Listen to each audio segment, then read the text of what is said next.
I got to start by giving kudos to Coach Nickelberry on a different kind of strategy that we hadn't seen, and I thought they executed it really well. And I was absolutely pleased with the way our guys kind of were taken aback and had to figure it out really on the fly on their own. Howard played some great sagging defense, but closed out on our outside shooters, and that caused us some problems. And our guys had to work through it, and they did. It was really nice to see. And while they were working through it, they held them to under 40% shooting, and then it was nice to see us make our foul shots. That's always good in a game like this where you have to kind of grind it out. So while it wasn't the prettiest win, it felt like a one of those kind of wins where you can see your team making some progress on their own without our help. So with that, I'll open it up for questions. Started Devon today. Is that going to be something that you might get away from using him as a six-man now, or is it just? Well, I don't know, because this game he looked better as a six-man than he did as a starter, if you look at it that way. But it was time to make just a change just to do a comparison, and I thought we got off to a fast start, which is what I was looking for. And then there was a little lull there that I'll have to look closely at the tape, but I'm sure it's because they changed their defense and we're playing that sort of sagging defense. So I initially did it because I thought the last game gave me an opportunity to see some things, and we got off to those two slow starts. I thought this would help us get off to a faster start. Eric's had another huge game, the double-double. Yeah. Another double-double. Right. Tell us about, how much of impact he's had on. Yeah, he's just been playing so consistently, and if we can count on his play in conference to be like this, then we're going to go into all of our games extremely confident, because he gives you he's a player that you can't practice him.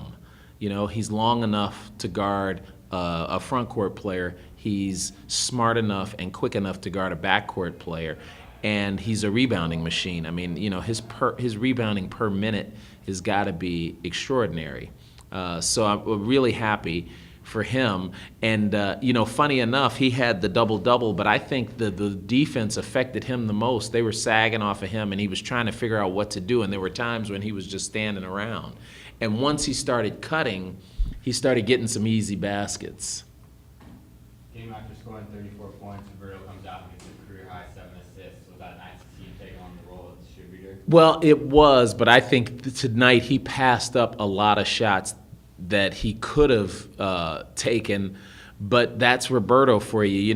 I am sure he is the only guy in the country who feels guilty about getting 30-something in the game before. I mean, and I mean that in a good way. I think that he's such a conscientious teammate that he was thinking that the way they were guarding our guards, they were sort of denying our guards and just leaving the front court guys open, that he was going to help those guys get going. And I thought he passed up some shots. But it's always nice when one of your best players and one of your most prolific scorers doesn't mind not scoring as much and helping others out. Ahmad's had a rough few games before this one, and he hit 3 threes. Seems to be getting, warmed up again. Yes. That was really nice to hear, and you guys can help me with this, but I thought that his first three that went in was probably the loudest the applause was all night long. I think everybody breathed a sigh of relief when he made that one, and then when he came back and made the other two, it was a good feeling, especially the one where he sort of just sized it up at the three, and he had a bigger guy on him, and the guy was backing up, and he just pulled up. That's the Ahmad that we know, and we need that, especially in a defense like they were playing. You got to make a couple of shots to make them have to come out and guard you, and so that there's not as much sagging. How are you feeling like your team is making progress as we're getting within a couple weeks now of the conference season? Oh yeah, I think the most progress is coming from the young guys. I mean, you look at Jamal Reed and look at that line, and that doesn't look like the line of a freshman. And he guarded their best player, and they got a goose egg. So that was really nice to see. Langston Morris Walker is also a guy who's going to help us on defense. He did a tremendous job on his guy when he was in there. The guy he was guarding hit a couple of shots before he got in there, and when he got in there, he didn't even take a shot. So that's good for us. And then I see Olaf Schaftenar getting more physical in there. He's getting got a rebound or two. Let me see what he got. Well, they didn't credit him for it, but he got one rebound and one block that I saw. And even though he didn't make his shots, he's confident enough to take them. And we just are trying to get Victor Robbins up to speed as well so that we can use his athleticism. But the veteran guys, I think, are in a good position. I think they really feel like they haven't played their best game as a team yet, which is good, and to be 8-2, and we haven't had one where everyone is on all, every player is playing on all cylinders. So that makes me very confident because we're about due for a game like that. One of your guys said something very similar to the last part there about the clicking on all cylinders. Yeah, and it just shows you how far we have come over the last 4.5 years. I mean, it is really nice to have these games where we're working on things to get better and still winning them. You still have 3 non-conference games left, but if you didn't, would you feel comfortable starting Pac-12 play? Oh yeah, tomorrow? yeah. Oh man, part of our sluggishness, if you at the start of games, is the fact that we're ready to play for some marbles, and that's my opinion. And I would be ready to start playing Pac-12 right now. But I like having 3 more games that we can try some different things. I can try a couple different lineups if I want and see how that works out. What are you looking to improve specifically in these 3 games? So these 3 games, I want to get off to a fast start, not have the lull.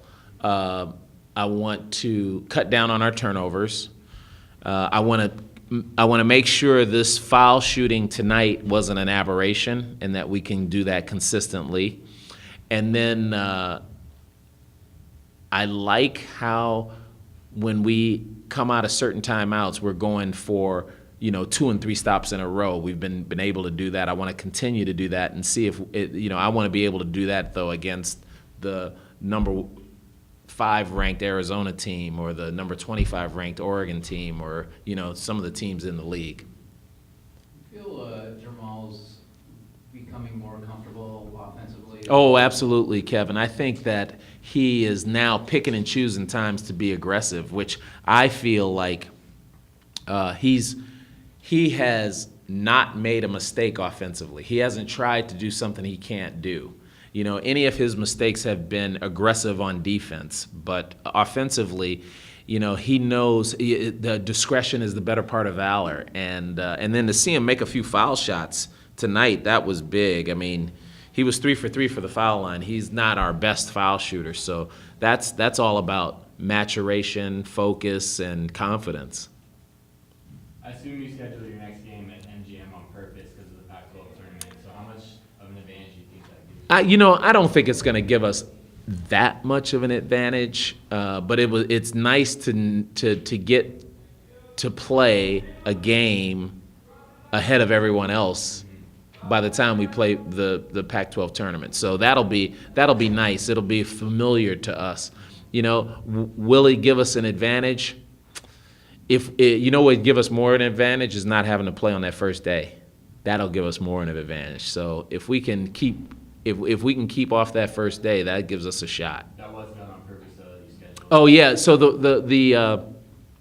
the evolution of that game, we were trying to get a game with San Diego, and we were talking about a neutral site game playing at the Rose Garden or something, or looking for a neutral site game because WCC teams, they play these neutral site games, and when we were scheduling the game, the Pac-12 was looking for somebody to play at MGM, and we hadn't finished our schedule. We were looking for this neutral site game, so we had to get them to agree to it, but they were excited about it because it's closer to their home, and we were excited about it to be able to kind of be the test dummies for this for the new location.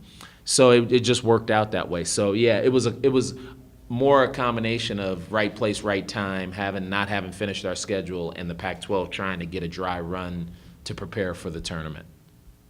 Do you think you'll give your players, more comfortability? I hope so. I never know about that, but I have to think the fact that it won't be the first time we play there in March, that's got to be helpful in some way, shape, or form. And it'll all depend on how the stadium's configured, because they've never had a basketball game there. And I talk about depth perception behind the basket when you're playing at these NBA arenas, and that's why that made that Kansas game in Kansas City a nice game for us, and it made playing at that tournament in the Garden a nice game for us because it prepares you for the end of the year tournament. But we don't know what this is going to look like, so it's nice to be able to play there and kind of get an early look.